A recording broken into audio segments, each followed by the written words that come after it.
ঢাকায় ভারতীয় হাইকমিশন অভিমুখে বিএনপির ৩ অঙ্গ সংগঠন যুবদল, স্বেচ্ছাসেবক দল ও ছাত্রদল পদযাত্রা শেষে স্মারকলিপি দিয়েছে। সকালে নয়াপল্টনে দলের কেন্দ্রীয় কার্যালয়ের সামনে থেকে এই পদযাত্রা শুরু হয়। এর আগে সংক্ষিপ্ত সমাবেশে বিএনপির সিনিয়র যুগ্ম মহাসচিব রুহুল কবির রিজভী বলেন, বাংলার মাটিতে ভারতীয় আগ্রাসন কখনো মেনে নেবে না বিএনপি। মাছারুল হক মুহাজিরের রিপোর্ট। রাজধানীর নয়াপল্টনে বিএনপির কেন্দ্রীয় কার্যালয়ের সামনে সকাল থেকেই হাজির বিএনপির ৩ অঙ্গ সংগঠন, ছাত্রদল, যুবদল ও স্বেচ্ছাসেবক দলের নেতাকর্মীরা। সবার কণ্ঠে এক স্লোগান, দিল্লি না ঢাকা, ঢাকা ঢাকা। এ সময় অস্থায়ী মঞ্চে সংক্ষিপ্ত সমাবেশে বক্তব্য রাখেন ছাত্রদল, যুবদল, স্বেচ্ছাসেবক দলের নেতারা। উপস্থিত ছিলেন বিএনপির সিনিয়র যুগ্ম মহাসচিব রুহুল কবির রিজভীও। আমরাই হলাম প্রকৃত ধর্মনিরপেক্ষ। আমার ডান দিকে অপু, আমার বাম দিকে অপর্ণা, আমাদের আরেক দিকে নিপুণ রায়চৌধুরী, আমাদের আরেক দিকে রমেশ দত্ত। এদেরকে নিয়েই আমরা কাঁধে কাঁধ মিলিয়ে আমরা মিছিল করি, আমরা জনসভা করি, আমরা আড্ডা মারি।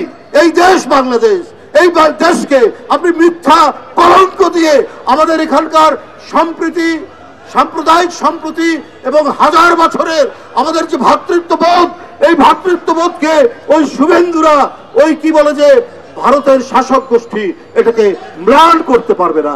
পরে ভারতীয় হাইকমিশনের দিকে যাত্রা শুরু করে সবাই। নয়াপল্টনে সংক্ষিপ্ত সমাবেশ শেষে রামপুরা রোড হয়ে ভারতীয় দূতাবাস অভিমুখে যাত্রা শুরু করেছে বিএনপির ছাত্রদল, যুবদল এবং স্বেচ্ছাসেবক দলের নেতাকর্মীরা।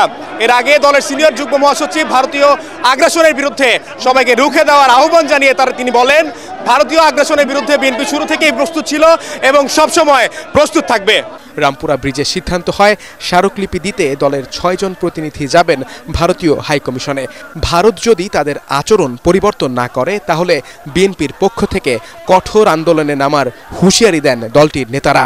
উগ্রপন্থী কিছু সংগঠন রয়েছে যারা বারবার এই বাংলাদেশের পতাকা অপমান করেছে এবং যে সকল মিডিয়া প্রতিনিয়ত প্রপাগান্ডা ছড়িয়ে যাচ্ছে, আমরা আহ্বান জানাচ্ছি আজকের এই স্মারকলিপি প্রদানের পর তারা দৃষ্টান্তমূলক অবস্থান গ্রহণ করবে। ভারতের আগরতলায় তারা যে ন্যাক্কারজনক ঘটনা ঘটেছে, আমরা তার নিন্দা জানিয়েছি। নিন্দা জানিয়ে আমরা প্রতিবাদ করছি। প্রতিবাদের ভাষা কঠোর থেকে কঠোরতর রাজনৈতিক পরিক্রমায়, সেটা আমরা তো প্রতিবাদ জানাচ্ছি।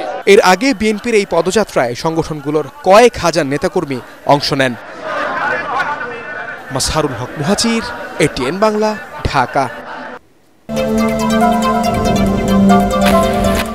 ভারতের কেউ সীমান্তে অনুপ্রবেশের চেষ্টা করলে তা কঠোরভাবে দমন করবে বাংলাদেশ। এজন্য সতর্ক অবস্থানে রয়েছে বিজিবি। এমন হুঁশিয়ারি দিয়ে স্বরাষ্ট্র উপদেষ্টা জানিয়েছেন, দুদেশের সম্পর্ক উন্নয়নের সরকারি পর্যায়ে আলোচনা চলছে। সচিবালয়ে আইনশৃঙ্খলা পরিস্থিতি নিয়ে বৈঠক শেষে তিনি বলেন, 31st নাইট উপলক্ষে মদের বার বন্ধ থাকবে, নিষিদ্ধ থাকবে আতশবাজি এবং ফানুস উড়ানো।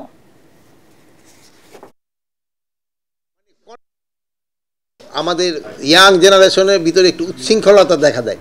এটার ক্ষেত্রে আপনারা যদি তাকেও একটু আগে থেকে বুঝান যে এইটা করাটা ঠিক না, এবং অনেক সময় তারা বিভিন্ন জায়গায় বিভিন্ন ধরনের পানি টানি খায়। পানি টানি তো বুঝছেন আপনি কোন পানি, ওইটা হইলে মানে কনফাইন, যেন এই রাস্তাঘাটে যেন কোনো ধরনের অসুবিধা না করে, এটা বিশৃঙ্খলা না করে। হ্যাঁ, আমরা ফানস উড়ানোর জন্য নিষেধ করেছি, যেন ফানস কেউ না উড়ায়। ওই সময় আমরা এই ভাইদেরও বলছি, তারাও সবাই রাজি হয়েছে, যেন আতশবাজি, ফানস এইগুলির জন্য আমরা নিষেধ করেছি। বাংলাদেশ ও ভারতের মধ্যকার চলমান অচলাবস্থা খুব দ্রুতই কেটে যাবে বলে আশাবাদী পররাষ্ট্র উপদেষ্টা তৌহিদ হোসেন। জাতীয় প্রেস ক্লাবে সার্ক জার্নালিস্ট ফোরাম আয়োজিত এক আলোচনা সভায় তিনি কথা বলেন।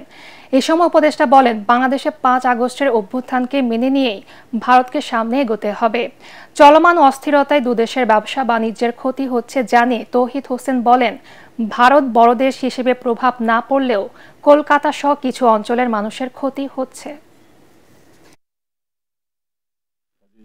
গত 2-3 মাস যাবত যে ব্যবসায় মন্দা যাচ্ছে দ্বিপাক্ষিক, সেটা কি শুধু বাংলাদেশকে এফেক্ট করছে? শুধু বাংলাদেশকে এফেক্ট করছে না, এত বড় অর্থনৈতিক দেশ ভারত, তাকেও কিন্তু এফেক্ট করছে। পরিমাণটা হয়তো প্রপোর্শনালি হয়তো অত বেশি না, কিন্তু এফেক্ট কিন্তু করছে। আপনি কলকাতার অর্থনীতি, পশ্চিমবঙ্গের অর্থনীতি যথেষ্ট ক্ষতিগ্রস্ত হচ্ছে এটার কারণে। এটা আমরা আশা করব যে এই অচলাবস্থা আমরা কাটিয়ে উঠতে পারবো। অচলাবস্থা কাটিয়ে ওঠার জন্য সবচেয়ে গুরুত্বপূর্ণ হচ্ছে আপনার পারস্পরিক যে যোগাযোগ স্থাপন, দেখা সাক্ষাৎ, এটা সবচেয়ে গুরুত্বপূর্ণ।